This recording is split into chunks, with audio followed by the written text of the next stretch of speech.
তিন দিন ব্যাপী নয়কুণ্ডিয়া গায়ত্রী মহাযজ্ঞ এবং সঙ্গীত প্রবচন অনুষ্ঠিত হচ্ছে সিধি গ্রামে।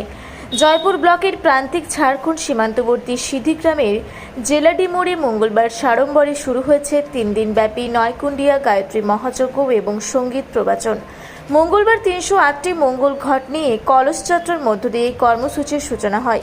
এই কলস যাত্রায় সিধি গ্রামের মানুষজন ছাড়াও আশেপাশের বিভিন্ন গ্রামের মানুষজন সঙ্গে উপস্থিত ছিলেন জয়পুর পঞ্চায়েত সমিতির সভাপতি ঋষিপদ গোপ, পুরুলিয়া জেলা পরিষদের কর্মাধ্যক্ষ নীলাঞ্জনা পট্টনায়ক, জেলা পরিষদের সদস্য অর্জুন মাহাতো সহ এলাকার বিশিষ্ট জনেরা। উদ্যোক্তারা জানান 10 এপ্রিল পর্যন্ত চলবে নয়কুণ্ডিয়া গায়ত্রী মহাযজ্ঞ এবং সঙ্গীত প্রবচন। সঙ্গে অসংখ্য ভক্ত সাধারণের মধ্যে প্রসাদ বিতরণ করা হবে। জানা যায় এই এলাকায় এটি সবথেকে বৃহৎ কলস যাত্রা।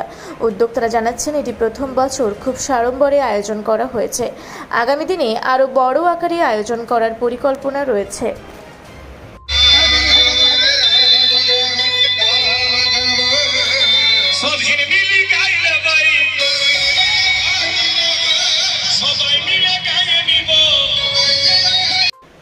জয়পুর থেকে আঁখি কৈরির রিপোর্ট, রূপসী বাংলা মিডিয়া।